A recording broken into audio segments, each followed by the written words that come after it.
যে মা তার গর্ভগুলো স্খলন হয় পড়ে যায়, 3 মাস 4 মাস বয়সের বাচ্চাগুলো জান্নাতের মধ্যে যাবে, কিন্তু ওই সমস্ত বাচ্চাগুলো প্রতিটা জান্নাতের ঘরে ঘরে দরজায় দরজায় দৌড়ানো থাকবে, স্থির থাকবে না। আপনারা ভালো করে জানেন ছোট ছোট বাচ্চারা কিন্তু স্থির থাকার না, টানবেন এইদিকে যায় আর একদিকে। আর যদি মার্কেটে নিয়ে গেছেন তাহলে কাম সারা, ও সব দোকানের সব জিনিস নিয়ে আসতে চায়। হ্যাঁ, হাতি ঘোড়া পেলেন গাড়ি ট্রাক যা দেখে ওর সামনে বললেই হয়েছে, আপনি টানতেছেন ও আপনাকে টানতেছে, সব নিব। হয় না? না নাকি বাড়ায় বললাম? এই ছোট্ট বাচ্চা এ জান্নাতের মধ্যে যাবে। আল্লাহ পাক রব্বুল আলামিন বলেন, আমি আল্লাহ ওই বাচ্চাটাকে লালন পালন করি, ওই জান্নাতি ওই গাছটা থেকে আমি আল্লাহ দুধের নহর, মধুর নহর প্রবাহিত করে দিয়ে ওদের জন্য আমি আল্লাহ দুধের ব্যবস্থা করেছি। বাড় আছে গাছের মধ্যে, ওরা বাড়ের মধ্যে যায় মুখ দেয়, আর ওখান থেকে তারা দুধগুলো খেয়ে খেয়ে জান্নাতে লালিত পালিত হয়। ওয়াল্লাযীনা আমানু ওয়া আমিলুস সালিহাতি তুবা লাহুম ওয়া হুসনু মাআব।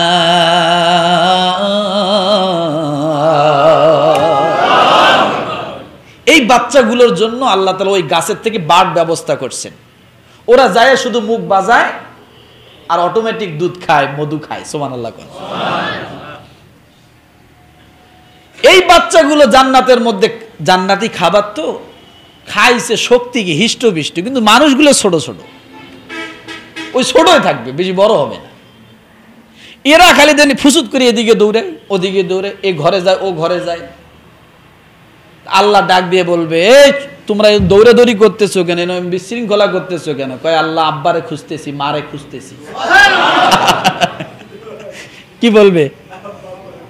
আমি আমার আব্বারে খুঁজি, আব্বারে দেখতেছি না তো। আম্মারে খুঁজতেছি, আম্মারে দেখি না তো।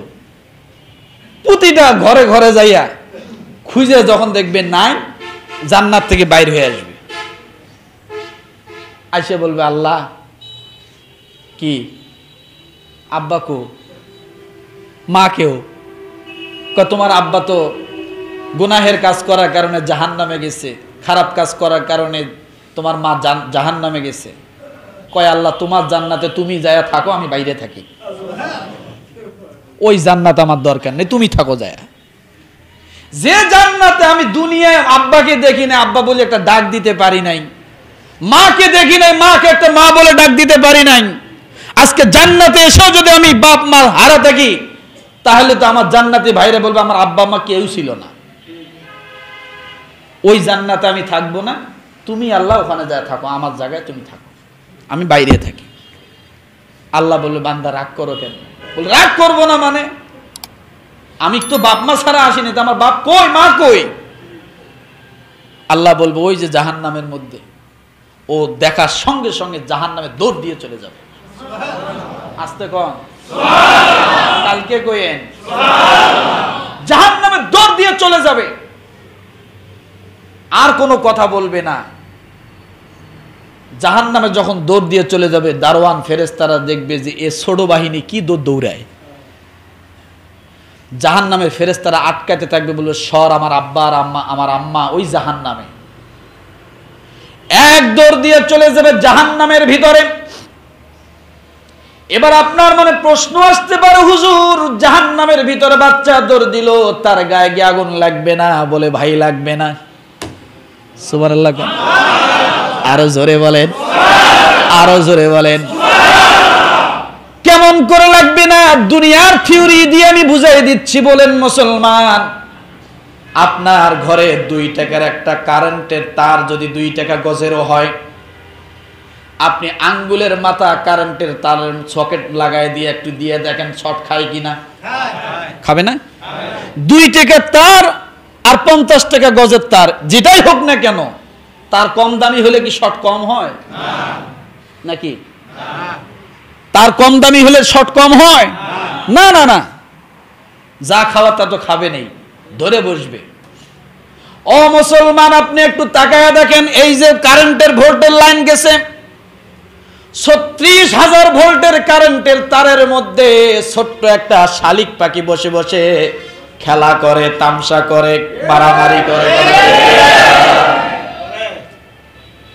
36,000 ভোল্টের কারেন্টের উপরে শালিক পাখিটা মারামারি করে, খেলতেছে, গান গাইতেছে, নাচতেছে। ওকে তো ধরে না? ধরে? ধরে? কিন্তু আপনি মানুষ, একটু মাথা লাগলে তাহলে ওই পাখির গায়ে রক্ত আছে কিনা? আপনার গায়ে রক্ত আছে কিনা? আছে। কিন্তু লাগবে না কেন? রব্বুল আলামিন ওই পাখির পায়ের নিচে প্লাস্টিক সার্জারি করে দিয়েছে। এই প্লাস্টিক সার্জারি আপনি হয়তো দেখেন নাই, দেখবেন ব্রয়লার মুরগি কিনেছেন, পা দুইটা যখন খাইতে যান মজা লাগে, কিন্তু এই পা খাওয়ার আগে ওই পা দুইটা যখন মারা বোনেরা পুড়তে যায়, পোড়ার সময় দেখবেন সাদা একটা আবরণ সেখান থেকে চলে আসে। কথা ঠিক কিনা? মুরগির পায়ের নিচে একটা সাদা আবরণ আছে না? আছে না? ওই পাখির পায়ের নিচে আল্লাহ প্লাস্টিক সার্জারি করে দিয়ে, কারণ জানে এরা 36,000 ভোল্টের কারেন্টের উপরে বসে নাচবে, গাইবে, এদেরকে যেন এই তার, এই কারেন্ট যেন কোনো ক্ষতি করতে না পারে, পায়ের নিচে আঙ্গুলের মধ্যে আল্লাহ প্লাস্টিক সার্জারি করে মোড়াই দিয়েছে। 1000 ভোল্টের কারেন্টের উপরে, লক্ষ ভোল্টের কারেন্টের উপরে যদি পাখিগুলো নাচে, তারপরেও তাদেরকে কি করবে না? শর্ট করে সময় নাই, নালে পুরোটাই বলতাম। আর কয় সন্তান আছে? আর কয়টা? কোনো একদিন সময় হলে ইনশাল্লাহ বলবো। এই জন্য বললাম যে ও মুসলমান, সন্তানদের কারণেও পিতা মাতারা কি হবে? জান্নাতে যাবে। কথা ঠিক না? এই জন্য আসলে যে কথাটা মূলে বলতে চাইছিলাম, আজকে তাবলিগ জামাতের বিভক্তি, আমরা আলেমদের থেকে আলাদা? এ জাতি যদি আলেমদের থেকে আলাদা হয় ধ্বংস হয়ে যাবে।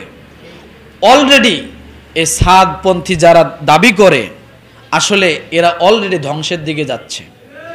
এদের ধ্বংস অনিবার্য, কারণ এরা এখন মারমুখী হয়ে আসছে।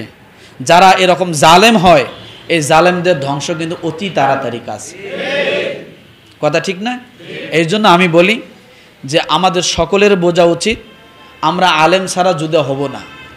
মাদ্রাসার ঘরগুলোতে মনে হয় ওই সাইডে টঙ্গির ওখানে আগুনও লাগাই দিয়েছিল, দেখছিলেন না আপনারা?